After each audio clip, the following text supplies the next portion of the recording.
Okay, short hagat point ay na yam do kudol tam sige.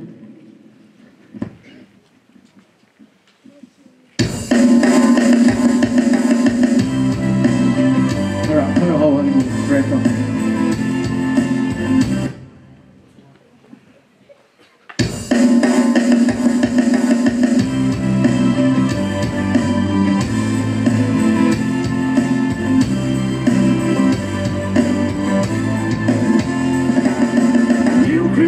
Upon my head, stars I swing by, yeah. The bongo fight, go towards you, sun bo kai de, the cyber in Picasso, the rainbow feet and game suit there, hey, one low, he stands upon my trance, okay.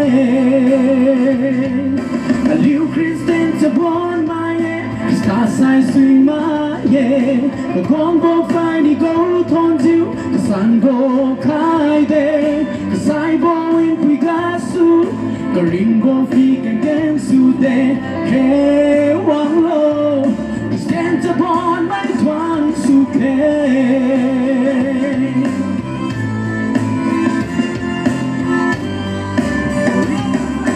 Rainbow review, you do turn silver man.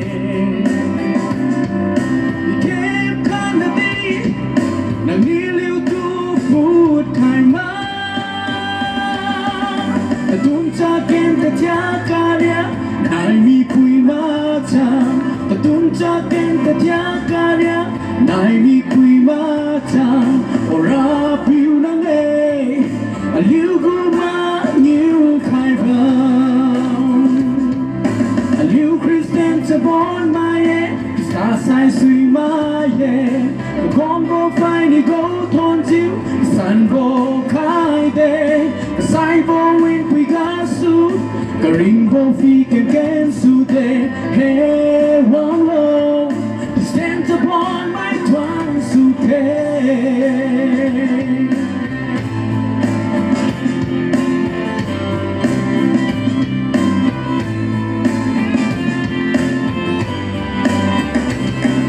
Cherry on the day,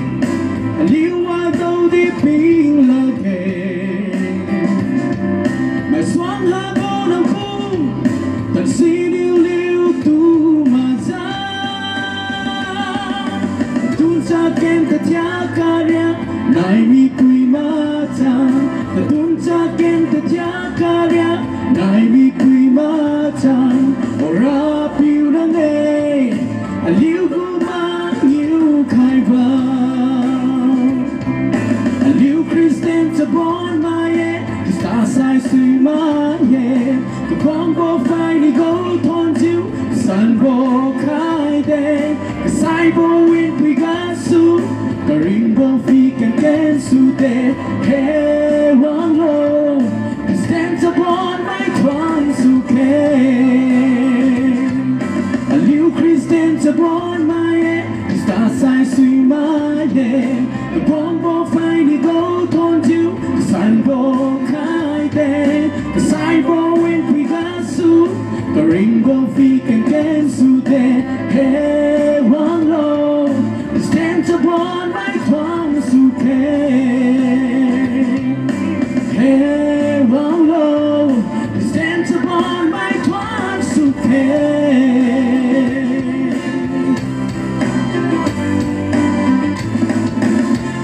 Thank you.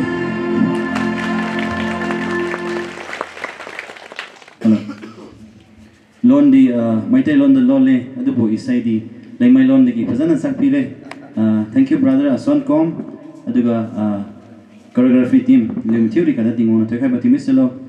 ti sai to bhaira podon thuza kutsu khai bacham exhortation speech hai si alegos hung to bibo youth secretary LNBA-M dalung go nimai panio on lu khailo Sunui mama Nai Jubilee go Sunui khadi thuidam Matthew na luto chumilo Thanai aram Makuilongdi liang mai Baptist Youth Society na Society 1997 kung waling suluja 2022 to kumwang tangja 25th go Silver Jubilee we na jawang no bazenga su aliu LNBA-M Youth Department lamsuna chunui bo Rapi Jesu Christa jan ga su aram Makuilongdi Youth Society members mai khadiwang khaijaba mai mathiu na tu sunui bo salam rai na japi khaye hai kumbo Jubilee kdi bo program ga tudi chuja ning chakwang chu khaija maning kung khaija wangja hai kumbo padang lu khaira leng ku khai bejenga su ram Makuilongdi Youth Society go diken khadip go executive mai church go pastor mai mathiu na tudi chunui ai thon ki wei chu di chu ja den to san khalane 2019 ga su 2022 thai kum long tang mo ga aliu LNBA-M Youth Department hanga ai chu ja society to 83 kumbo ba me si bronga chu ja Jubilee tam ja to 2019 ga su 22 longa Youth Society chania ta chat kumana Jubilee tam ja chu ja minute wang ja ba me hai chu ja future ga di keng ja society medung na minute ramai di keng ja pasan ja ba me makum di society khat nya hai chu ja Jubilee minute lan na mai dung kang di ba me hai chu ja Jubilee minute ja ba mo pe khyang na hai se pi ja tingwang ken di bo chumilo thanai chu ja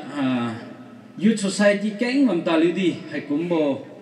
chingi ga di bo Jubilee hai se chu ja chingi ra leng marang ngam lak ja ba mai dung society di keng ja ba me ti din thanai aram Makuilongdi Youth Society medung na hai kumbo program hai se marang lu bo hai se present leaders medung kang society ga pra chu ja ba medung kang changam kam hui ja kam ja ba me ti ba na liu go thanai na liu go ministry ma sai na liu go ngam kam su chu ja medu le ne hai chu society ga di chu ja chun cham ja na liu go society sa progress yu ba me ti di chu ja ngopale sip jai na tingwang tu di thon ki we khadi a chun wi di chu ja din tau khaye Jubilee aliu Christian menu chingi bo hai se chu ja sambaga alina the purpose of celebrating Jubilee hai se alina fui sai tingwang na tatmi bo kring tinga society tu masai aliu chamai na tu lungsa khai bi bo pogu thoi dam tu pogu lung set tu alina priyak sakja thonja chingi bo ni khathiwe hairona ma ja lungwang na bo future ga tingwang go thoi dam tu ndeng ra lai lu taw ra lai pekendi ga lungsan khai ra lai tu ja aliu Jubilee se tu ja chingi ba moi tu di tu ja din taw khai ni ye tu tu ja ka chu khai ni bo pekeng keng ja ba me tu di akhat nya tu ja din taw khai ni ye tu mai ka sim na din ne youth hoira youth madung kang hai se tu hoi go present go leader se tu ja mai na tu ja chak ja ba mi bo de lo sai youth mana tu ja aliu nam wi ra leng di aliu church wi ra leng di aliu society aliu jat hai se palamra aliu chabon mai tu tingwang na chu ja chamai na tu dam khai bo ga chabon mai tu hai se wi tu bo gan dam khat chu ja dam khai ye chu sa lu na si chamai na go journey ga wi wang sai kring ting go journey ga Genesis to creation account of wi sai Adam nai Eve tu si kumja aliu chabon na dung kang dingwang nan ja chamai na go kring ting go puilon ga wi wang sai aliu hai se aliu lundi wi aliu pumtan di ba me aliu go khuga memory power di ba me klu ting madung kang nam na te siai khadi ki hiambo satan na di tu ja mesia bo pagu kasabo ngam kam ga thimpiu khara leng tu satan na di mesia bo ring ting chi we de lo sai sabon mai khuga aliu khuga wahi na khangam bo aliu khuga talen ka tam bo wa kam khai ta khai ten khai makum khai sai ngap kam ja ba mo si jeng na chamai na di tingwang di khadi hiam bo satan ne di tu ja mesia bo ring ting kha chi we jeng go su aliu go talen pui bo aliu pum tan ka ba mo aliu ning ting ka ba mo aliu na ten ngam ting ngam bo pa khyang ma hi se tingwang ken di leng thimpiu khara leng chabon ma dung kang aliu matan la yi tu sa din taw khai kalau ding khai mi kum ja aliu go society aliu nam aliu jat masa aliu go church aliu na kamo hi na ga reformation masai changes kuang ra boy se aliu จะบนไม่คู่กับบะเมย์กิ้วเสียอลิวมาทิวน่ะซีจะบะเมย์ตัวไอ้เจ้าควงสิงห์กำไปให้จุใส่จะบนมันน่ะ decoration กับประดิษฐ์เราไว้ก็ใส่ชินยูกุมเดจุใส่จะบนมันน่ะประดิษฐ์ไว้มาใส่ church ก็สลุยชิวให้จุใส่ดิจะบนมันน่ะกันเราไว้มาใส่ก็ตั้มบ่ฮีน่ะก็จุจะบนมันน่ะว่าฮีน่ะก็จุจะประดิษฐ์จะบะเมย์ youth society 是ส่วนคิวมิใส่ youth ก็พร้อมอาคาให้ส่วนคิวมิใส่ church ก็ ministry ที่ส่วนคิวมิเราอันนั้นดีวิตามิเราไว้มาใส่อาจจะตั้งมาดีจุจะวิตามิเราไว้ที่ที่ตัวไอ้อลิวเลี้ยงมาบ่future free ใส่ให้จุจะมันนั่งบ่ให้กุมเสกเก่งจะอลิวคู่จุจะบ่แม่ตัวอลิวจะบ่มาดุงกังให้จุจะตั้มกับขังเสียมันอาริยกติจะบ่ไม่บ่แม่ขังเสียมันก็ตั้มก็ไลน์กับ training แต่จะบ่ไม่บ่แม่ที่ดีตัวด้านนายตัวกูจะเก่งก็เลยน้องฟิวอันใส่อันนู้นมันนั่งบ่คู่กับ burden กับบ่บ่เก่งจะบ่แม่ตัวไอ้เลี้ยงมาดุงกังให้จะบ่มาดุงกัง metropolitan cities กับจะบ่มาดุงกังเก่งจะให้จะตัวไอ้เลี้ยงมาบ่จูปอดุง leaders มาดุงกังนะให้จะดินจะบ่แม่ตัวจะบ่มาดุงกังดังอันเป็ดจะบ่มาดุงกังจะไอ้ลิวก็ future ก็ leader ขังเราบ่จุจะตั้มคิดจะจะก็มีบ่แม่เดี๋ยวเราใส่ตัวnamga bamwan ga chuja peligo studies career kumo we sui ja chuja metric pass upaja letter ma haju luwe toppers luwe first position ga division wange chuja metropolitan cities masai ka tam ga tapa bo ga chuja tu hoi present go context of we say lung hami bisa chebon mai khu ga keng ja lu liang mai khu ga chuja ba me delosa wi lam taluja metropolitan cities lam ta bon ga khangsia madung kang part time job kam mai ba mai khangsia mai ka tam ma kam ja che hiu ga 30,000 40 50,000 che phi do ja tu ja lung ja ba madung kang ken ja ba mai chi kom me do condemn chu ma ge tu di khangsia ma ria ka ti moi sui no ja hai ga pa pui pe piu madung ka ma sai pa pa sa li dem no ka hai na pi ra leader ko ba ma sa officer ka ti bo kamong suda hai tu ja expectation ku chang no Jiding keng lam tapa ja si kumo ga tapa khaiwon ga tuwai alu liang mo chubon madung kang de tilu tu sai tu part time ga ma tam ma call center tam ma kam madung kang war na rang kang chinja expensive ga chubo staff dung ha chu ja mobile ma de lo ga kumo chinja ba madung kang tu phuilu ja tu ja si kumo tu mesen mesia la ja si kumo dung kang na pli tu influence lu ja pli go studies tu important pita mi ja tam mo ga just part time job ma tam ga chu ja gu khai lu ja studies hai se chu loi khai mi tu ja ali go future go church lai ma sa ali chat lai ali nam go lai ali go society lai leader para bo chu sa ha ki wa mi bo se tu ja tu hai chu ja ngo pa ja ba me sin ne chu bon dong kang du ding hai ni na ali da ka ting mara ha chu ja dim ma ne chu pau pe ma dong kang na chu bon ma dong kang akhang ma lima dong chu ja khang sai ka ting ma dong kang na chu bon ma tu akhang ma tu lim tu thoi khai bo pra chu ja khang tu thoi kan sai hai na nang kabui mi me jap lu piu chilo mbeng zum chen ya phung piu chilo chu ja ma sai ka de lo ka tam ma sai ga sikum ma ga thoi khai ja bam ni we apo pim la chi we chu ja ali chu ja bam ni we chu tu hoi ken ra sikum mo go ken ga ali lung ta ni we chu ra education ga ali ka competitive chu ja lung ja ma sai ka tam ga chu ja ka ji pri ga chu ja ali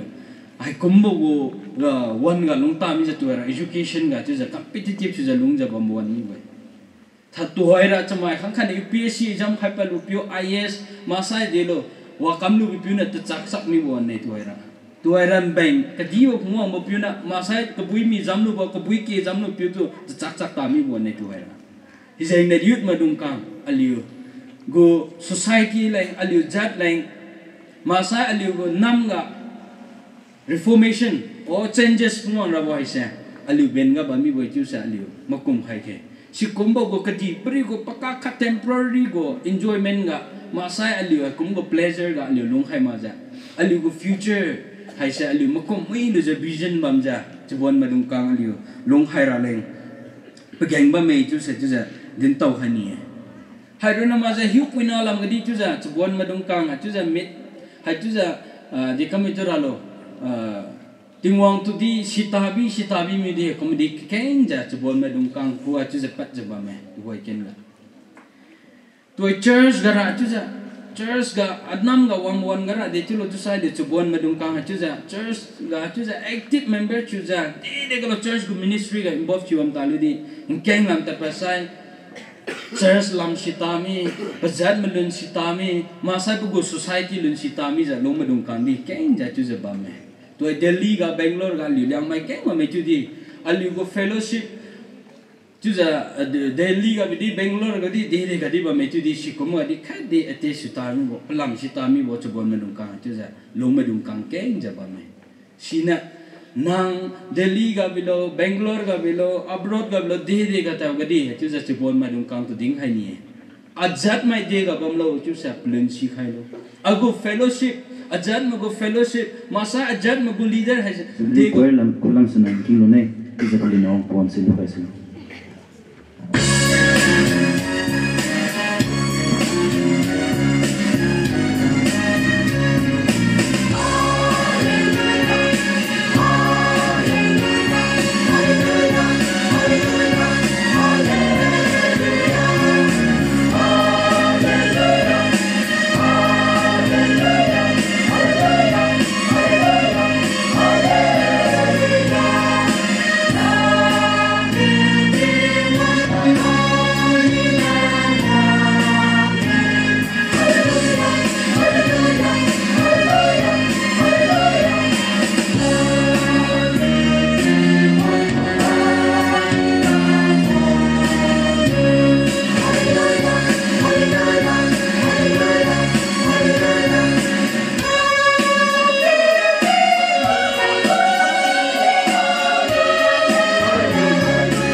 Timothy Pudum Madai go friend Kriu Kakani Kriu Madai Kata Graibo Timothy Pudum Madai go friend Kriu Kakani Kriu Madai Kata Piriga Rokaibo Krista Jesu go Kuibo Bang Kriu Kat Haibo Chantan Dung Kadi Kati Hai Dung Hai Liu Huga Pi Hai Below Kriunia Na Hai Jesu Mai Tu Pizu Natu Omalami Tu Lo Judy Nugu La Liuga Nugu Kairi Liga Nugu Lungsa Boga Dinron Boga Kati Kati Kai Boga Nugu Buan Bikai Ziu Bamlo Krium Dai Fai Miu Kakung Mai New Din Kai Mi Bo Kati Kating Mai Dung New Nariga Bliu Ben Kensu Ziu Nutu Bikai Mi Bo Yupuinagu Kalen Situ Wazeng Simabo Chumi Tu Lo Graibo Timothy Pudum Madai go friend Kriu Kakani Kriu Madai Tang Kempa Kabaka Chukamai Chiriga Timon to Kabo Timulo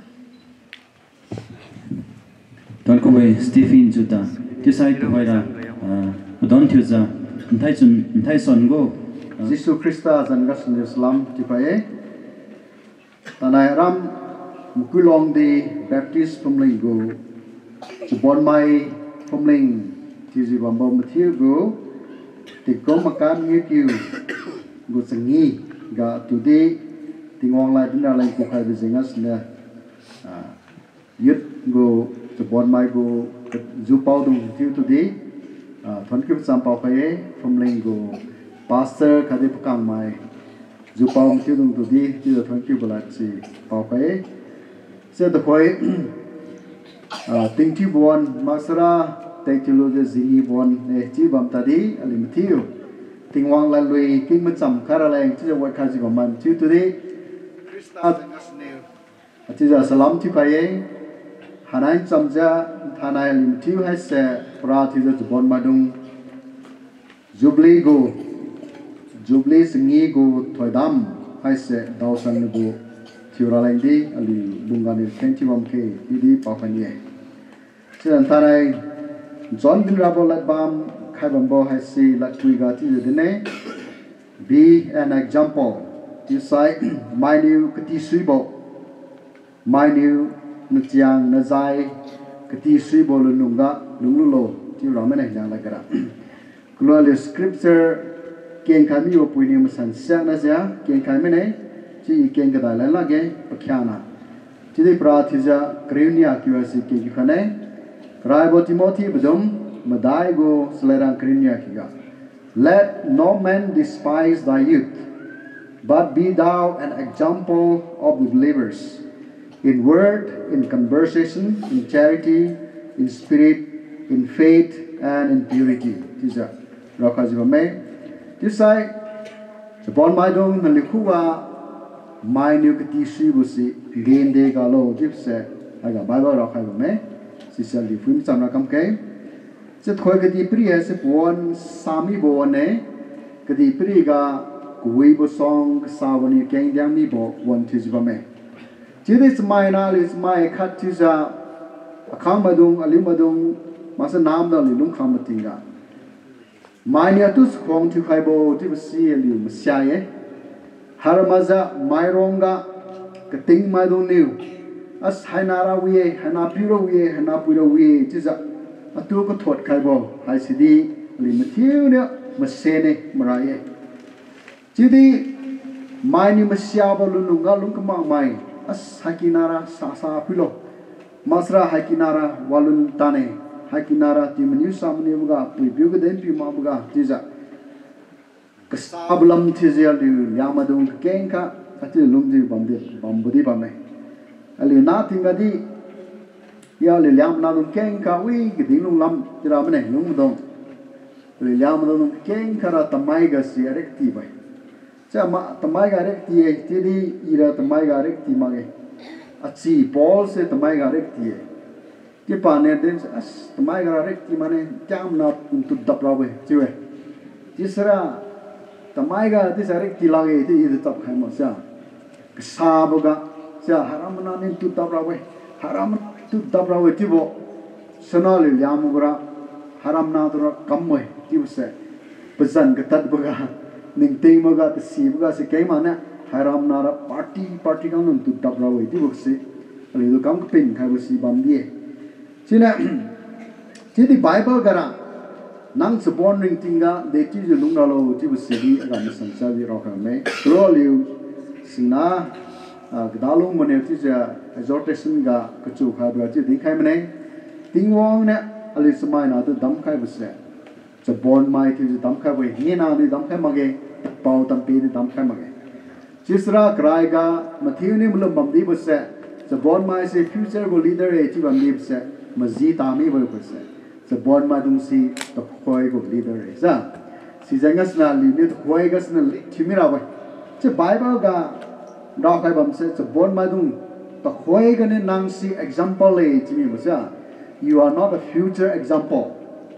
nang se soi na lu on ab go example ma ge to khoi ga sin na nang example ti mi bo e chi sa bible ra khai me chi sai aliu khu ga ne ka ti bu se sao new tira lo cyclo rocky khuma se let no man despise thy youth but be thou an example of the believers right to ga malum mai dong ne ko ak ti sibo nang akha mai gan khat ali mai gan khat ti we sai nang malum bo pui malum bo piu ma songa malum bo lum ga hai se nang ne example tira we mai ni no ku no go malum no go na chiang rak we bo se mai do ni no ak tira we ti se bible ro me sirama za malum mai ro na ma ge non christian ma do ni na chiang na zai sik tira we chu titus budum ni ago selarang seru gan is sat ken wong sa li sine titus budum ni ago selarang seru gan ya chat ini ti ke khane young men likewise exhort to be sober minded in all things show thyself a pattern of good works it was a pattern to agara chedi timothy gara example see nine some burden of good works in doctrine showing uncorruptness gravity sincerity sound speech that cannot be condemned that he that is of the contrary part may be ashamed, having no evil things to say of you. Malum mai ma goron maza kadi pri mai mathiu ma songadi nang zabon ma khatisa mai nin tuwa ka sa kha din daw la bo lulunga sin junglo tisa ati ro kha jone kisra ali bible asne ta na di mi ma na bible ga paul ni akhang mana ti ji tingwang ten chi bam piu tu ni ti ro kha da lo ti se li furaling kam ke timothy has si haibon ga tingkom kriu tro masra tingkom kai zamni ga bambo khamana kale subon na ti ja pastor phung si bambo piu khu ga paul ne ti ja timothy ga ro kai ba se nang ne malum mai ma songa masra malum mak mai ma songa di kadi piri mai ma songa kadi phumling mai ma songa nagu ring tingasna mai ne kati se bolun ga lunglo divse tope tisa pra tisa area si ro ka ju me debo ga mai do ning khuwa kati luralo tisa ro ka me right to ga in words now the bon ma khatiza ali the bon ma ti sa it's like the king silube is like we din silube is like a sadi din silube there's a bon maira natural chalat hai si din bandadi amun silak ma we sa kating mara lak mi din ma we see this bon maira hai se amun simliu just ra sam din chun sra sam din sang je ban lo buye I hai se bon mai ta me ne te klun chun khaz and fry kam mai nice baro angumal is tra sam din ja ali mun si niuma we tra sam kan din digni ni sa ram ku do head ken ma si de sa bon mam kha tha mun si yang mam ma di bo ta mai tra din ja now new text message come on you are speaking too loud na tra sam din ma tan ju do ali kitchen ga taw mi ja ti de halang hang jiu sui mi pha ya le na cha interest ban zum ga da ni ha ma lim tan ju e ji ta la na ji mai This is the way when is it something? Select king near something but say Poroy na tang kawan me. Ni bos sih, ali ko sih di ba me. Jadi hai ga Timothy lo tingwang nya tingwang bang piu nya tu za chu kha ding khai ba la ha se. Na li so bon mara select si king ji de bui ding ji di ba me. Si zengas na select nan lat pat ga se. Mai nu kti sui ba la si din lo di ba sa. Pageng hablat masra selai kesabalat mas thoi dam dau kumara balat sikumlat si din mane jibe nalat ga haisna nalat king ka batinga full of grace yusra nalat ga se lung se ni fui bolat thizu din lo dibo lung se fui bolat na aka phe man pau dau tinga di aka phe man plung sri bam di magen thi bam di ani was aka phe man pau ka batinga main king ka batinga peluk riwadi mengai mi rabulat sa peluk magen ti bam mengai mi rabulat se dinlo jadi alis bon mas bon tu si ma sai main ka pelung sun matha je ngam kui kam nei ti bam dadi ali ne chla poe na kha ding khai bap ti sa ka ting ma ne pchang sai ki ra boy sa nan la keng ne main ka tu pchang kam sai lu ye nan la keng ne main ka tu na ne ku chu pa lu ye si zengas na nang sa bot atiza nan la keng si mai de ku chu khai bo lung se ni fui bula si de lo si atiza idi na tinga akina mai si na mai keng si lunge akiga se ali na ma dong khang sa ki we sa pui ni sangam kam sa chi lungong e la ji lung the Christmas ma kum mo mo tinga se a chi piu liu masa sa gre ma khang siam dong na apui ro ti jik san chai aliu Christmas ga smi ti ra le ni bui ma chpai ni lu ra le ni ha chpai ni lu ra ha Christmas dress drama lu ra di ha ti kar ma le aliu to ha ken lo ti kha cha si ga se apui ni ting kum khat sangam kamong sa la chapnam le kamong sa lap diang mi wai se sengi bam de di sengi ta mi bo pana li to phung lu ja nge na ngapon tup ja masala ali ba khi ja ti ja triu ja pana ma dong na apuyo thon ki we ti ja ding ong rap do khon ma ma ti bo si ti ma na ali to mana ko ma keng jo e ha ti ja san ka bi bo ini pui ka sang sai sa James pedum dai al pedum sumgus lerang khat kanya chnya tang sa king se ngau ra we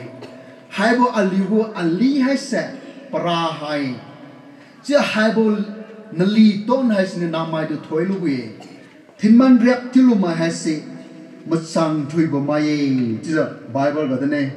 James pedum sumgus lerang nya iking kane the same is a perfect man and able also to bright the whole body Bible anditene so kum mai pali ga nya mai tu machang thui bo mai perfect thana li to bon ma jong so kum mo li mai khang mai machang thui bo perfect sia li huwa so bam lo Bible anditene pali plat ase thiên man rap lu mai din pa lu mai hai si ma chang thui mai ting wa ni chulu sa kha je na lai ali ma na kha akam na kha ta pi kha ye chun ding ga de na pi si tu sa bi e chi di plat si ksia pa pu do mami pa ne kheng mu se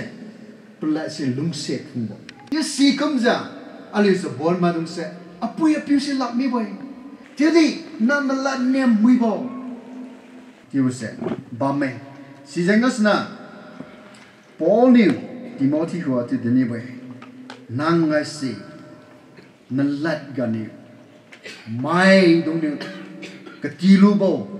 hai na la da wi zuwe ti wa sing ka ti lu ti lo ti sa le sma ken ka yêu thay đó raจะlại cái saboที่ว่าสิมาลาป้าจะจวนบำมุกุมใช่ว่ามาจากแค่ Jesus แต่ช่างละที่เราไม่เนี่ย Bible เนี่ยเต็มไป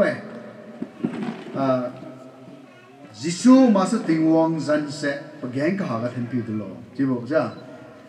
chứ bố lipstick có một cái ô bỏ tắt thì hắn sẽ my God, oh my God, chỉ bảo chứ tình huống này không cái gì mà bây giờ chẳng pling bộ năng sinh ngay thì bảo chứ tình huống sẽ lipstick xin mình tay cái đó là zoom cái căn lệ căn một cái kia oh my God, tình huống của mỏ này cả bao nhiêu tiêu gì cả chứ, nhưng mà thì ngon ngục màu khác đi học vậy, chiếu thì ăn lạnh sẽ, thì ngon như lúng xa khá bộ, thì ngon như thối khá bộ là bầm sẽ lấy sự đến sự tạm biệt, mặc dù mai đó để tra aliu, iliam các cái đến, và dù lúng tám sẽ sự tám này iliam nó sẽ, thì đã lấy răng long là lúng tiếng đó, không khai được thi ba, như cũng một chứ mà cái xe là mà giúp linh cắm mi rồi phải mi cái mi luôn nè khang nghe năng cái gì thì đấy cái mà năng tiếng là thì bao mà thì cái chẳng sai mà này ini thì na tiếng anh tiếng khách sĩ rồi căng sang sum ngon tiếng sẽ cái khalo vậy Christmas lại ra Christmas lại luôn khang khai nó chứ mà khăn này năng tiếng là Burma Morego tiếng cũng mày thì cái Sira welcome dan cuy ngani isi bentiang se khai ta mai. Acuning cái rang kang sang semun tiang ni tibo. More tiang ni hai phayo. Cha sai chu mil sa. Chitan lat ga se mai chang ring ra bo, mai diwi ra bo, mai lak ni bam ta di nani selai khai tinggal tinggal se. Pasyang tan khangan ra bo. Mai seriu mi bam ta di nalai king king khai tinggal se. Man khang ra bo. Mai lung chun ba jibam tadi nalai kai king ha batinga pelung ringa rabo sikom la si din silo sikom bo ha se les bon mai din silo jisa Paul new Timothy kuwa rao khai mi bai thanai les bon mai dung phui mi lo nakiga nang lat kui bo nalat niam kui bo jengasna na pui ringa jilung mama na biu mà tha gì luôn mà sao lại xa bây giờ ngắt nè lại năng na thang xa bây giờ thang một tí bây giờ đang lại cái sao năng nem biu cái san pet na thang xa bây giờ ngắt na biu ski wong ni mà bo na biu sinh ngam kam ni mà bo si kom lung mà tí bây giờ ali phui ra lên bắt tháo này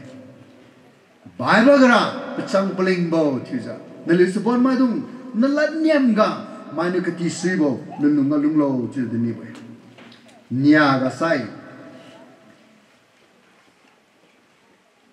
in your conduct tira mane conversation Bible then say be thou an example of believers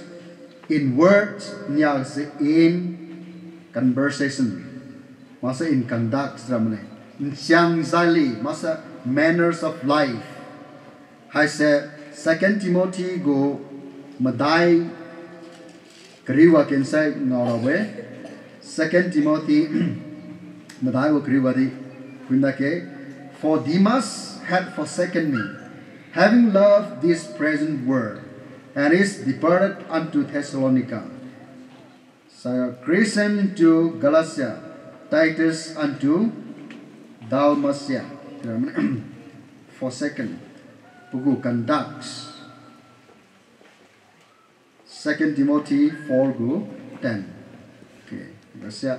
scripture si quotation come out phải không thầy take lang lo this is take se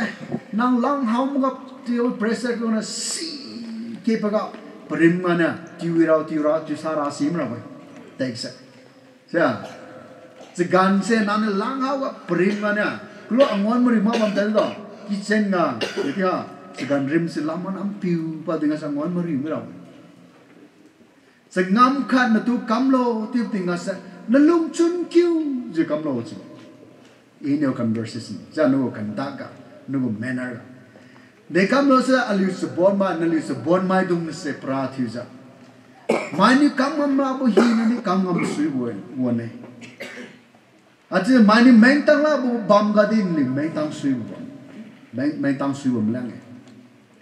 mani bong su tang la bo bam ga di bong su tang bu sa hati za China ga southern China li meng the glass go kapara man ni mangaw ne YouTube ga plio cha liu ti glass ga si ti tat de hui kyu ting as malam small su su mi wati ba ti ti kom bring you ras nem da ka phi di ni me ne ali ti kom ba tai ma sam ri mam ka wan ga si ga tai ba si man sai mai ni kam ka phi bam lo ti ba chiu di alung chun di di bo mani tai ngam la ge ta lubui mani kamong thang la kamong thang kam lubui so chiu bo one ga sen no go conduct no go manners of life no conversation go lifestyle ga se passionate chilo chi bai bible se now you kam kara bo se kam tang lo chi bai sala ramba kha ga ali su bon ma dung nge ka ting ma dung na sun ding ka tang pung kriu nya ka tang are ke no ma ting ase pliu si jamira bai zini mira bai sidi ali su bon ma dung na sun ding sai ga pung khat pung nya ka tang are pa bam ta di lo sa are pa bam ta di si ga se li zini la ga acha go master ki ti lo na PhD ki ti ra like GRE is a graduate research equivalency to the Harvard University go exam si thara this is a failed is a PhD ti sita de America ka sa ya India ga sa PhD pang ti ban ni sima ge ti de America ga ra theology go di secular go di PhD ti ra ni se GRE ra exam sa siba exam si question kai sum ko mo question kai sum se pung sum mung ki ro ju cha ati da no go GRE ra so lo PhD admission line chu da notice pa dai notice board lo college go si ga se GRE ra le aring de pa lo tips English go books from se sanya ko mo me ti bo se English go books sanya si me 3 weeks ro na me hafta sum lung ki ga GRE ra Tisra siwa hafta sumlung ki gane arek senya arek kara pese sangka jika sakone senya business sangnya kami new pese siwa me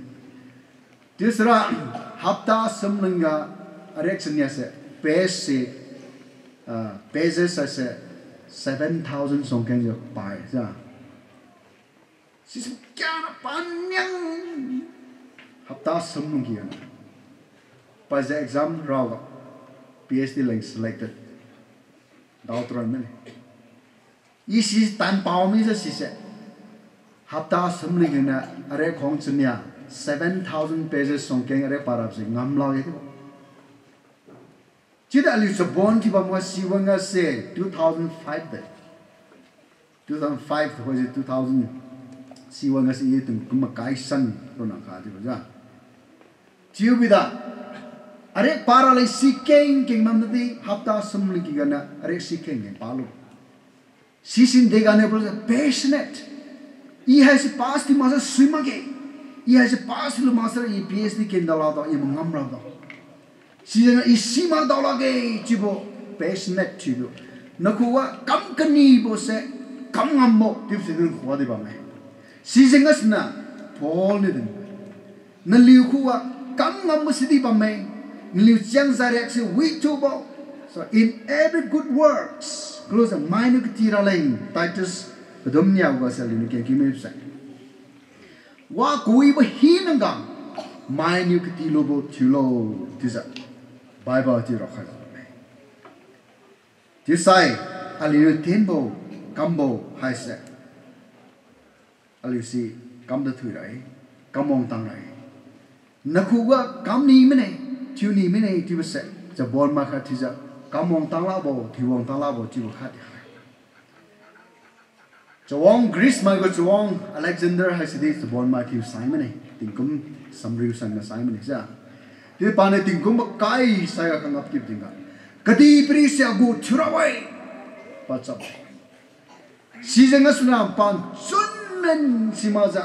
cha heng cha ngiu kati ja mai zimi bam ta di kati pri si ben hanga ini chuang thurawai pa chawang thi simama hatiza kati pri bam tam da India ga wong ga India ga na ta kai pu khan ki san tra man sa malaria ga sa sai ma ti ba India glong ken ken ju malaria ga ne pa sai ni ti bam ta di pa khu ga kang am mai I kam ra boy ti si si ba hanan sam da li so bon mai dong ha se kang am boy mani meng tang la ba mo de meng tang boy mani bong su tang la ba de bong su lo boy mani ma sam ki ngam la ba mo de ma sam ki lo boy ali jang tan mo nga ali pum tan mo nga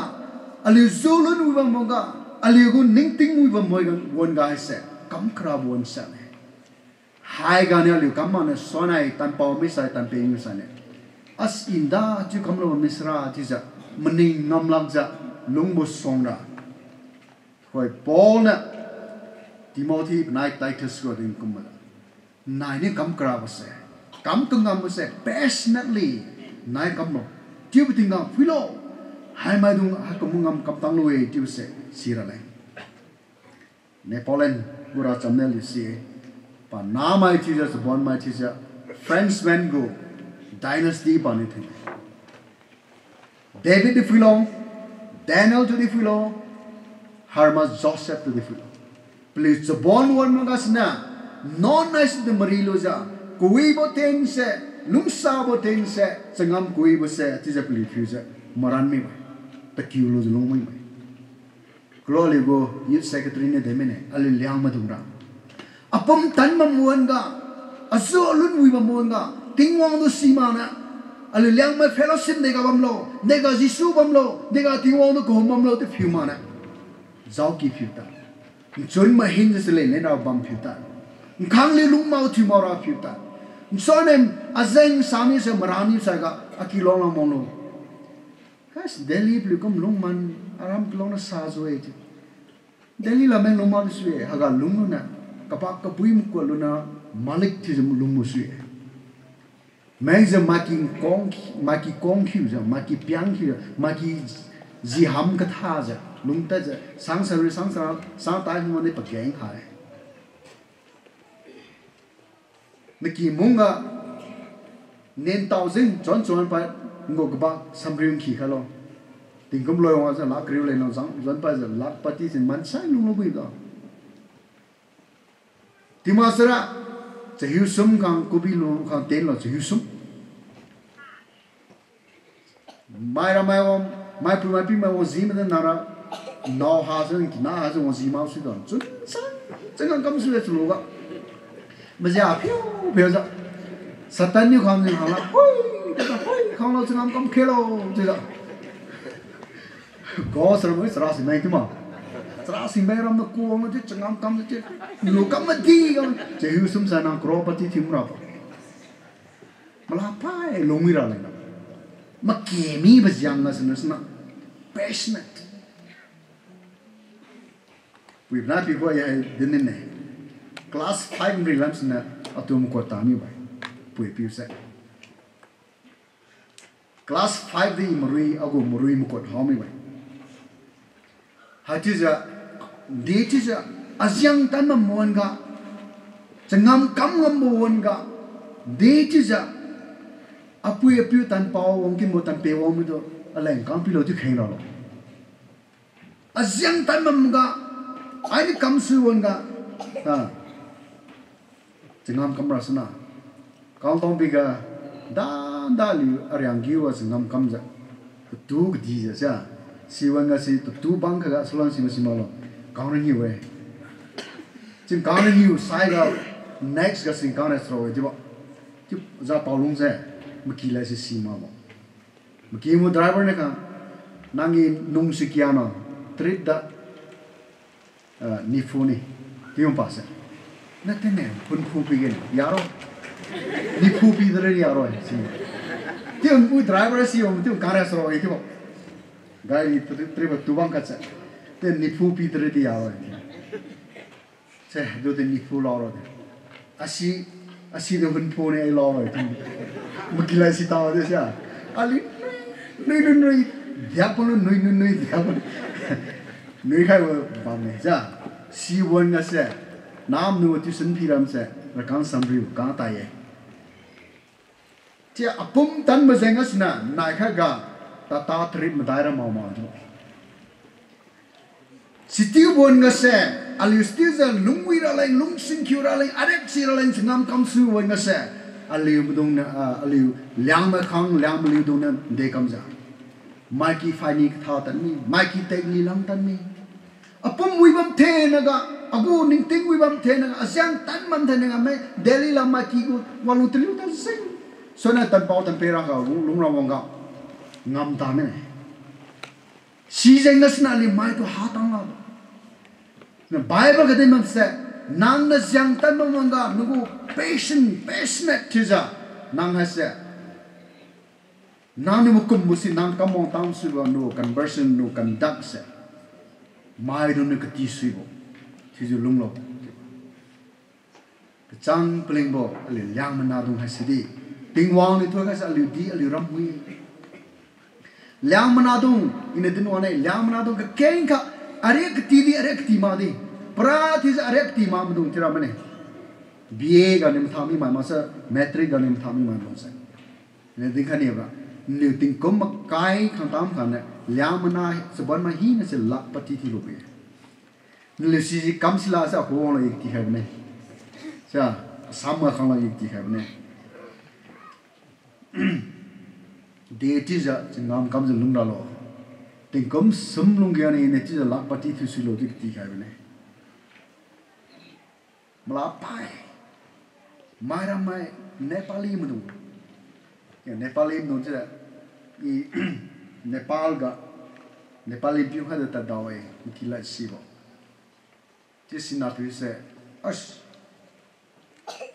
มิคิลาสินั่งเดลัมนิโลอิลยามัยโอ้มาคุยลงดีได้เลยมันนี่เนี่ยที่ข้ามันเนี่ยจะว่าพิเศษสหิตราไอซันเซนมันนี่เขาจะดีงอไอ้บิลลิ่งมันคือน่าค่อยเล็งไม่สิ่งนี้ยำปังเนี่ยด่าเล็บักอันตัวภาษาละก็ถ้าบักสุบให้ที่เด็กก็สมงามข้ามันเนี่ยสิการะไม่รำมาละไอ้ยุคที่เขาบอกลุงมันนะถึงก็ไม่สมมาได้ไม่ต้องที่ที่มาข้าเราดูเรามองจะมาลิกที่จะ building hotel ก็ดีที่จะสมอรามันรู้จะลุงเครนมันไหมอะไรว่าก็ดีเป้ามันต้องอันซุ่มต้นมันจุ่มจะลุงมันไหมอันซุ่มสิมพาวิโรหรือว่ากุ้มจะอาทิตย์ก็ตอนนั้นพาไม่ห่างเราที่เราบุมาเกยจีบมันตาดีจะงามกำลังที่เราเลยอะไรตัวก็เห็นอันซุ่มพาไม่รู้ต่อที่มาตัวนี่ก็เห็นบาลูราก็เห็นไอ้สิซีเซนก็สนะอะไรอยู่ให้เสะตัวทิ้งวันนี้เดี๋ยวก็กุ้งโลอะไรอยู่บัมเลงอะไรอยู่รำลองเลงปานตัวเฮจิวดีไม่นิวอากูลุงสิงคิวบ่ลุงมันบ่อากิลูกะว่าดีกติลูระหายสิเดปอลติโมธีก็ได้มีภาษาโยกันเวอร์ชันงูไลฟ์สไตล์ที่สระนักกินลูบัมตัดดินาวนาที่บัมตัดดิมาสนุกมันเนี่ยเขารู้เขาหน้าบัมตัดดิวิทูบุตรเราจะอัสให้มันคริสเตียนพิวเราวิที่จะไม่ดูนี่มันใจโลใช่ไหมแต่ว่าคดีพิเรียบพิมพ์ได้หรอแอโรเพลนที่สาวนี่มันใจโลคริสเตียนนานี่เว้ยอิเล็กทริกบาร์ฟรัมสาวนี่มันใจโลคริสเตียนนาดูนี่เว้ยจะคริสเตียนนาดูนี่มันใจไปแต่ฮินดูมันได้มุสลิมได้อัสไฮราวิที่ไม่เป็นลูกที่ที่มาที่สระกติสุยบอกกุยบอกงำฮีนังเสะอะไรขัวนี่ปัลลุยที่จะไบเบิลนี่ที่จะนี่ไปไม่ดูนิวนั่นละเนี่ยมกุยวิสินักขัวนี่กติลุโลไม่ดูนิวนักกูลุงฮัสสินักขัวนี่กติลุโลสมบัติ in charity ที่จะลุงซาบกะที่ไปลุงซาบกะใครว่าจอห์นบดุม Matai was like Chris Cuba. We love him because he first loved us. Ting Wong to a little lung sai. They come loser pani Ryan as a little lung sakadi. So Lucy Bon Madung Nang has said lung sabaga Nang new example to me sai Nang sin right to they come loser Ting Wong to lung sarai. Matthew Dum Makanya kiwa samris kiwa king san ngaune samre dunga ditu bo hasin delo sa lungsa right to baga na tu dampau tingwang tu nalung chun na pom na hiu na khyana na lungsa lo nia baga ki hang ki rima tu lungsa lo hai song ka dibo champan hai jisa bible ma sa ji ni bai jisa lungsa bo kung lungsa bo ti ba hekka aliu go ring tinga manu ketilu bo keti sui bo ti base ti raleng ti ja Paul ni Timothy huwa ti ra khai ni aliku ase tingwang lung sa bo ti base hami sai apui pi de lung sa lo apui pi to lung sa lo ra bo ti base wa kam ni daw lage ji nan right to ga tingwang to lung sa mi sa tingwang lung se sin no huwa ba mi ti sra nang na pui go sriu di si mi ra bo na pi go sriu di si mi ra bo na chi man sakri mai masra fumling go leader mo go sriu hin na si mi ra bo ti sa na khu wa sa lung sa bo ni fui mi bo sa lung sa bo ni fui mi bo ti mo do ra ti sra aliu mo do nya ma sa ka mo do nya pali go marriage na nga wi thu bo kom ja aliu ko tingwang lung sa bo ti bam sra nai ma chang na na ni nga wi thu mi ra tingwang ma sa nai ma chang na ga de ti nga wi thu bo lu nu ga lu ra lo sa lung sa bo ja hai bo lung sa bo ba me sra na ki khun mo sri bu di si mi ra nam gas ne tingwang is lung sa ga sa tingwang lung sa bo ti ba sa a ti ja ti next ra ma ne ti wong up ti won gas ne tingwang lung sa ba si ilu ta lo na ti ne tingwang thong ki de ti tingwang lung sa ba si a ti ja study kam je ma te kom chris ro ki wa ne ti ja born again ti lo ti sa ti zengas na tingwang lung sa ba lu ta mi zengas na apunin de dang ka sri lo ti ba isi apunin de ti dang sri lo ti ba isi si zengas na apunin sri bo sri zulung ma ma apunin sri zulung ma ma zengas na apunin ago arek lo ja tu school ko je lungsra wong ta la ge ti ba zengas na aron ni changam kam dai the singni kala le to tu de kala le the ti se te thia siwa ka mau hai ya ya ne kaman sra ta the ti ja ya người sinh kinh về para mau về chứ dành ngas na kinh mui zu mới là kinh khát ta thia chứ kinh cả chứ ở xe tin tao hay là kinh mui zu đây cắm mui zu đây mà đại cái sra in faith melumbaga sa melumbaga kiti siboจะบอลไม่ทิโลใช่ไหมhai si witu bo la kinh cái này Hebrews dong kariu khat ki was larang srawati de ne melumbo zau ma za tingwang tu pi kim khala ke chire sa melumbo hai sa cha bon mai khat sa melumbui bo mai cham chang ba mai thirabo ti se pra thi chang thi we melumbui bo hai melumbui bu ga de bu thoi da ma sa melumbo hai sa melumbo ti bu ga ni loi ni ma ge melumbo ga si prasim sirawe sa ali melumbo zengas na zuring badawe melumbo go right to operasi se for by faith are you saved ti sa na melumbo dongas na ran lu badawe ti na melumbo gas na Moses ne melumbo zengas na dui pui hasidi kadi ke sang mogom na tapaluwe Moses ne melumbo zengas na Jordan was giu ke di bahasidi marilam long kalan mini sia melum bo zengas na kui mun hai sidi cerui mi buku me sia Daniel tu terliang kalau dia tiu tahu ni tiba. Jadi melumbo, hai deh. Melumbo alu sebon macam se tingwang tampau tingwang belum mesra. Kecil di pukul, rengkang di pukul, hakai ni aku seru ka acat ka. Kauri kau nak kedi periga diamonds, masa tu manku berkian asli tingwang gue. Se alu dama dengan deka mana dama lo se tu melum mau sengen dama belis. Melumbo penam dong lain pihak Makuilong Kristen my country dong pinta lo. Kecil rengkangnya, kengo tiba saya beli kuah bang. Dekam za, beli tingwang tu melum saya ngasih.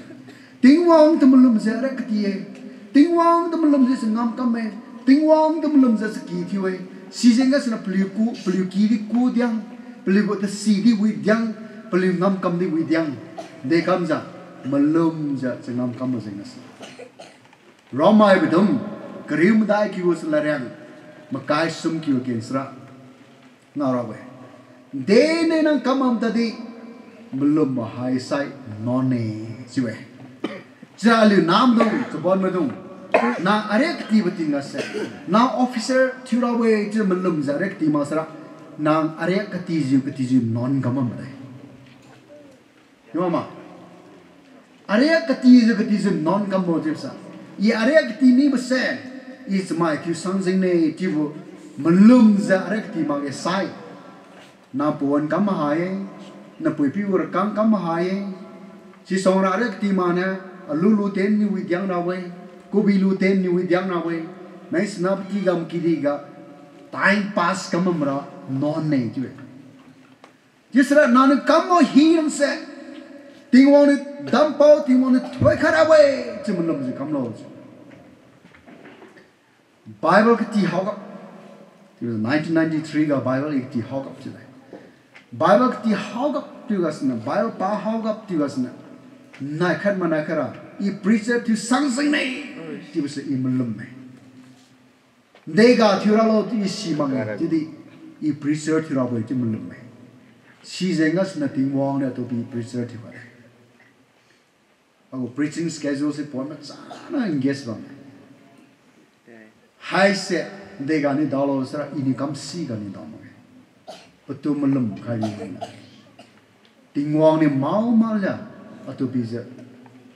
dinron pau tu kharawe simelum za balakti si janga sa pane tu kai si kam za lisbon ma dong nang science ki bang sa I scientist tu rawe ki rawe tingwang ni ki khane ra ti lisbon ma dong Nam dega tawam lo ingom age kade kui mane le mathiu le mek tungui za tingwang do makum za tingwang lai makum je bambuan ga preacher yo inya arek keti je non ten nam dai ina sengam kam je non ten nam dai belum ma bo zengas na I arek ti bam theng di thira lang rangson ma Mani school ta leti tabam, mani college ta leti tabam. Aisira thanai go lat bam kumsra I non tene mau mine. Tingwang anon ko khalo chija alai dik heng khalo. Thanai su ja I hasi. Tingwang na ye, tingen si akiye. Jisu tu melumza, dampau tingwang tu melumza.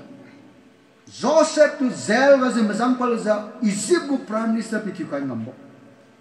Daniel tu kabang kidas na zupal za Babylon go president pitu ka ngamo tinga.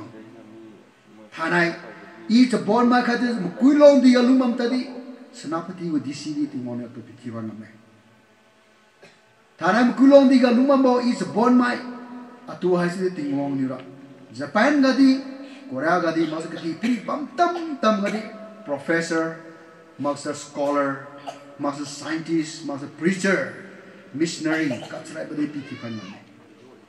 eating wong no melum maza lungkin di basin mau mane amau ko kharaleng aleng di khentim kha khai khilo thanai susu za I maziz si phim ne maziz ngam kam ne aleng jeng na khen kalo the sokumbo chupon ma bam sai bam ngane na ben khen slo I khen tu kan Thank you, support my ni ben kha ki la mi lo na liu nen li ben kheng su mi ba sa i ni ngau ra lang chi jeng li kheng su ma ge chiu di Jesus Christa ma song la o ra pu Jesus i mau mi ne ago plan haza ago malum haza ago vision haza apui pi was khusalan kam haza pon kam haza arek ti bam si mau de tu ko khalo ti za i ha ka bam me tu ko khalo i non pu mu pui non pu mu piu ti za jisu ni ngau ra len ben kheng su mi ba de thank you chang peling mon thai nai su sura na lung ga chak kan lo tingwang jahaba ting Joseph tu ke bangki as ne mazang paloza Egypt mai go prime minister tu kai ngam buting wang Daniel tu ke bang na do rong as ke da paloza rekati khaloza Babylon go president tu kai ngam buting wang si thana ali nim ko hom ji bamo na pui na piu thana ali ke ting ma dung na liu chi ma dung ne ko hom ji bamo ting wang se ngam kam buting wang na linim Makuilongdi ga lung roza rekang ha bam tadi na pui pi lung meng tang la bam tadi nang ni malum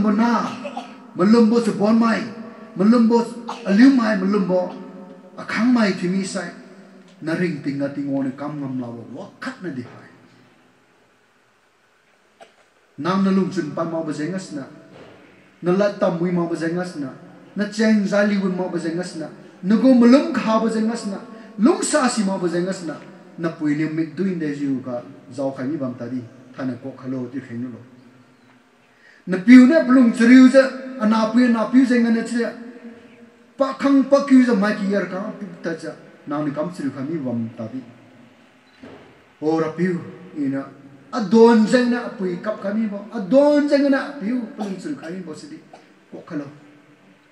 thana isu se i malum jiu matane marane chi za kheng lo le Matthew chi za le kon ba je kheng ti nei in Matthew le kheng san ka nei ka kheng ti bai Jehovah ting wang ngam kam ji mo ting wang Daniel go ting wang Joseph go ting wang Abraham rawang Isaac rawang Jacob rawang tanai di ali tu Krista zangas na Emmanuel ti zu mazang kha ji mo ting wang na kuwa le wang si kom ji kheng pra ti za le supon ma dung leng kheng ji ba me ra pi hatiza patun pelam simaza pui pi wo khuslan kam ha ja are ka tie che pon kam ha ja pi khami mai mau si ko khalo plilat pat sabo pli go belum ka bo lung sa si ma bo zengas na pli go mik dui kam khami bo piu luk chen kam sri khami bo pui mik dui kam ga ja piu do kam ngam khami bo so bam ma di bam ta lage ra piu mau pli go non ha si ko cross long kami masan mazai zai po khais na rapiu pli non hi na sikim sa thanai su ja li su bon ma dong pra thi ja i tingwang na mai de rapiu su ne apiu we tingwang su ne rapiu tingwang e pa ne tu mu kot kami ra bai pa ne tu free kami ra bai pa ne tu smai tu kami ra bai malum ziu thanai su ja malum mo piken ga ken pa ne ti da ben kheng su ja na ma song a len khami bo a khang mana a liu mana Matthew ri ara pi ne go thodam khalo ne hu pina kam sam ne pli tu lati khalo latin khalo pli pi niu pli go ting mai tu niu lati ngam la ge ru ngam la ge chiu ti ne hu pina kam sam ne pli lunga wong jiu lati khai la ru latin khami sai pli mau mal smai ti mira bai ting kom ngiu sai ga ting kom kriu sai ga aram Makuilongdi nam di ga hai bon nam hai nam di ki ja kalai lum kui mai ta si ka si mai pazan ka tat mai ki hang kiri mai dung na peligu lulung ga peliu lat pat ga peligu chang zaria kui ba peliu lum chun ka masan ga khang liu ka masan ga ka ti sui bo sa bon mai keng kapat kaza thodam dawonam the si kui bonam lung sing kyu bonam pi ki khalo za ku thu ba pam ken ji bam ti wang Todam pau ting mong kuwa Jesus Christ ta jana sun khara kum thenge. Amen. Thank you. War pikhale ne.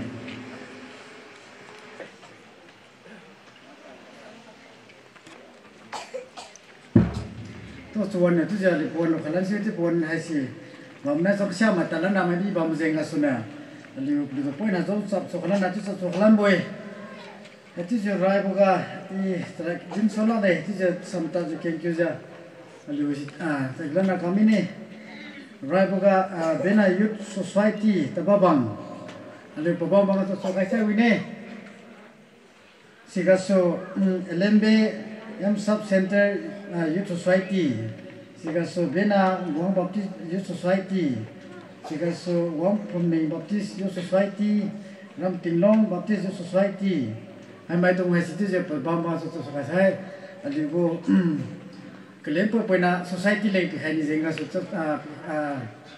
so khalam boy so sa na lu bam ka so tu so khajan no tu je lang bi je kam mo kam ke na so mai na lu pizza wang nom because LNBA sub center church BYS Benan Wang Baptist I see bemi da swai I tu the you church lady wong kai mai church lady du ki khalani ye tu the Zelenong Baptist Church Senapati Bena Tababang Baptist Church Liang Baptist Church Liang Tapo du kelempe pena ti kai boga du Tarbasti go pastor leng ati tak pa wong khalama meti ku mai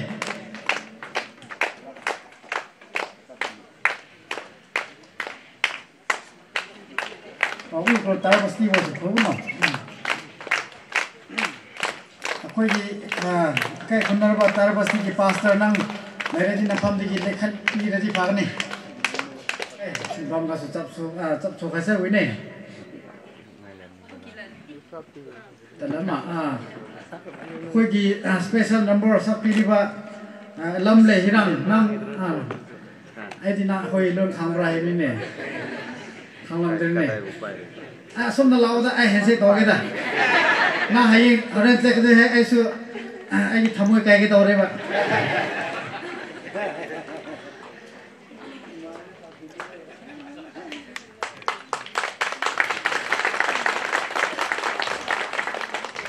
tu ja ka so be khai mi ne tu ja liu to hoi ra ka chiu hai si ka lang tu ka ne information mo je ba me lu pung nya ga tu ra le kam khai ne tu ja mai tu to hai pung khat ji kyo tang kha tha ke tu ja liu to hai ra hai service peng ba ta sai photo session wa ra mai tu kam ni mai bam sa tu ja ka kha khon di tu kha ra mi ne tu ja liu tu sa bam ta ji youth society lam so na mai ba chiu hai si lo ra pum sam na le ke deng kha je ba me si deng ka so tu ma ja sam tu ka ta lan ra mai ba ta ji ta sima ge ta mi sa lu ski hala ku kre ri na mi ra bo ti bo si ko ga pi si hala bo Tisa Thai son go service ka zubuting ka dinong tang ma bo kamong tang ma bo hin da tuna ko khailo tisa zupa ko lam se da din pa khaye tisa ide ong tang lob sai sui chla din ma tama tina chla king khat king na din khai ne tisa I hai si 2021 ka playing as a Krista to lo khailo zba niwe is a Chris 2022 ka si ram bena da babang go youth tiken phung sa mai tisa I bena da babang go tiket phung si ting theng ma khaye ti bu senga su ago ko son bodo wa ji go bam zenga su thai son bodo da ten don ga da kam moil ma me bam ne si na ma hin ko khailo tisa ram bena ram Makuilongdi go youth tiken hai si chmai sa chang sa ye October ka ram bena da babang ga se youth music camp khai bam niwe tisa anai to si program coordinator khai bam niwe tisa is a song hame bo I jang kam time khab zenga su I son ma ga su tisa pa wong za atung kha khai suma tisa maninge tida arrival na si I puto phone thiwe tida nang de ka ong tam melo tida a si ku bi hung ra ta me tiwe tisa pa si ong khai ma ta mi we tida I ram sin na struggle tisa kam si la la ji changam se kam we tisa khai na di yo ma ta ma ti we tida pa si la din si bi bo sa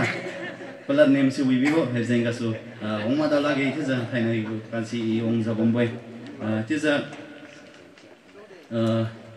ina mulum globo ago mulum bogo puitat ka atu ngkha khaibo chumai kuwei bo khat ali rongka ong bame haisi ali go thaini go speaker busie ago fet go journey ka ina tingong tu pling lo khai blo mpui ka ngkha khaibo mai khatle pase tiza ali muthiuna bugo video si YouTube ka ngobum talaki ram ko dim go Jubilee ga pan sam din khai besi chala tan din khai ye tiza ram ko dim go Jubilee ga din khai bzeng ga su ram ko dim dung si ludau la bizma YouTube ka video si delete kamna mine plese tida di si video hasina to inspire thi bai chang thi pai ye ko message ka din khai ye ali liang mai dung akhang ali mai kui mai dung si mai ke kong kanjume Delhi Mumbai lam tiwe tiza si laking hai si ato inspire tiu sang tiu khaye yede Mumbai ga tukum krinya ku hotel ga restaurant ga sangam kam jom niwe ti wanda de si go message tiu globe nai zenga su I aram kelam mlanong daleng mutan mine tiza watheng ma blunga I ji khan lunga I aram kelong lam mlanong za tiza just ka ten tiu mine tiza go message kana din la ne kuno de din khai mine kolong lam kolong tingong na aliuleng to sing to dui kui bo dam khai bam ka si lunglo motom kui muko je lunglo ti sai nang malik thine ti za pane dine ti za si bugo laking ga su ide lu khai lo za thainai kemi poi khan lu khai me ti ji I malik chi ma chla ma I phira mine ti za ago mulum bom pui kang kha khai bo pibo ago aligo thainai samdin po to da ये तो थोंकु वही चीज़ ना खाते दिन तंगलो माके किधन थाई ना मुझे मासूंगा थोंकु वही सर चीज़ दिन खाई नहीं है चीज़ पके पुई तो दां तंग बमे चीज़ अपना कोई किम तो दां तंग बमे चीज़ आने लगे खुमरी का किंग फाई फाई संबो चिमिस लो चीज़ दिन खाई लन्ने चीज़ हाई तो होइरा अलियो Jubilee कोर दुंगना पच्चा Jubilee थीम सॉन्ग हाई सी कनाम लुई थी जब थी खाई लो चीज़ सिर्फ साई अलियो मुझे मास spoken prayer sis bam nei tib sai aligo benediction lo kai ra sai khong thi bo bena gong go pastor phane benediction sil lo kai nei mun kom kai nei til za aliu cha ikeng thi loilo za aliu tat pa bitinga Jubilee ko na hallelujah si kam khai lan lo ti sai ko chi wi diang ra kume ti za prayer point dung sai pi maning ta phai nei ti zung mi ra leng aliu mu kheng chu bang maning ta phai ke kadi aliu aram Makuilongdi mai youth mai dung Jubilee kam lu zenga su kasi ko ngomai keng je pasan lu leng aliu maning tau khai ke khadi thainai and son go service ka zawlo za go just lam lanung mera mai dung leng aliu puta leng aliu maning tau khai ke ti za hai ko prayer point hai si aliu mu thiu nam heng lu za aliu song thiu bo bena gong go pasan mun kom si khai lo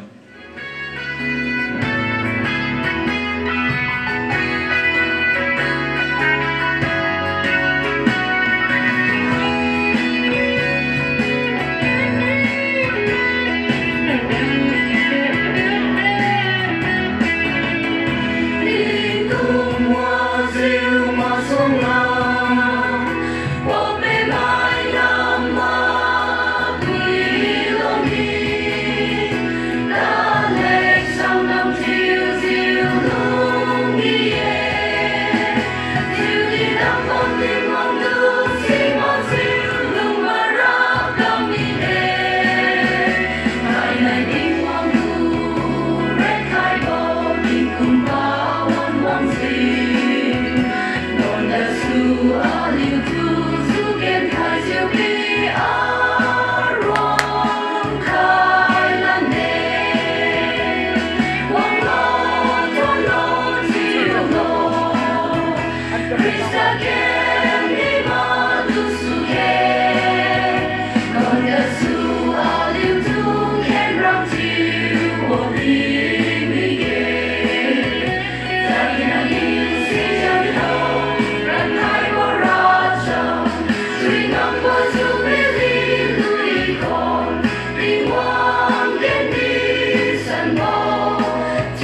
Di sa thoni kuwe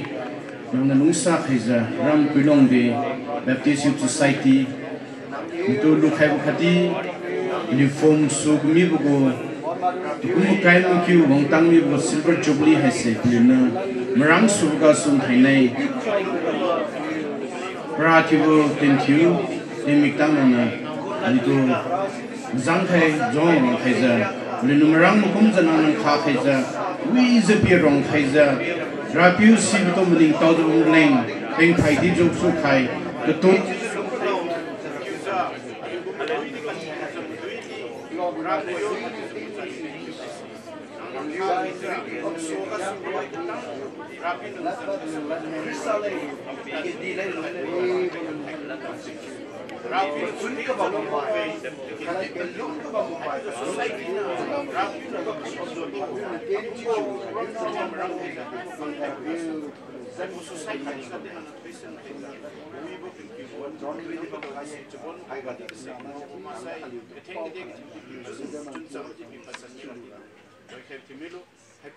nam church or namaza wang khai mai li padam lo khai mai meti di hukum jubilee utadam da bandura di nang na thoi khai bitu melo haju za rapi wang khai za aliu tenchu lo khangsia madungra malan me sune malan gram kui ta hi ne ga di nang na thoi khai lo haju za na bang po di speaker no go ko la lui luling begeng ga bom masi syakul la thai se luling din mui din chu khai kne bcp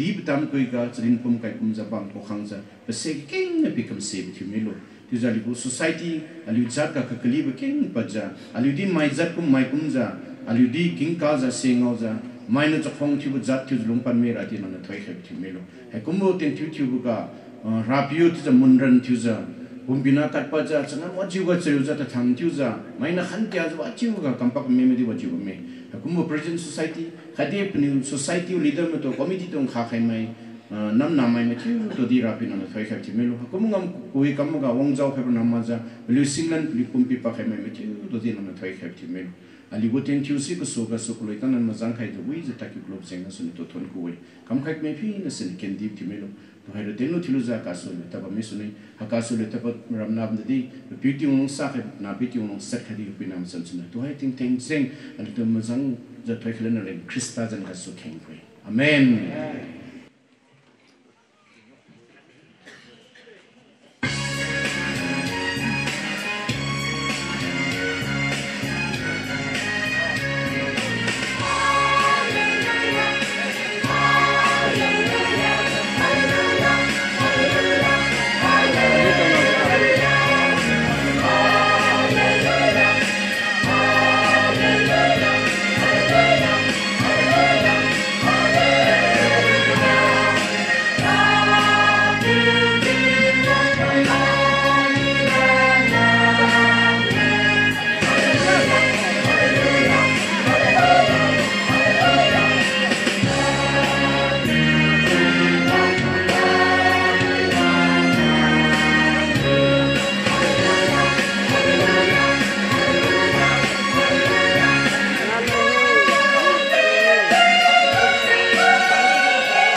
para kagro ni do.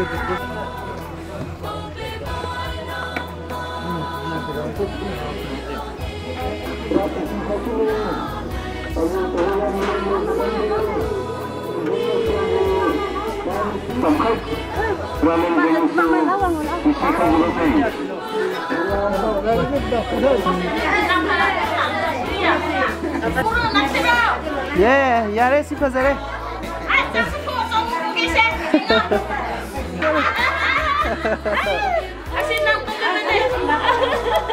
Name yaw. Motor din ba nakaw? Ikay nila ulit. Sibali.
Okay. Okay.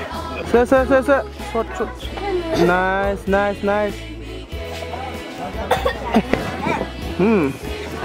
Good.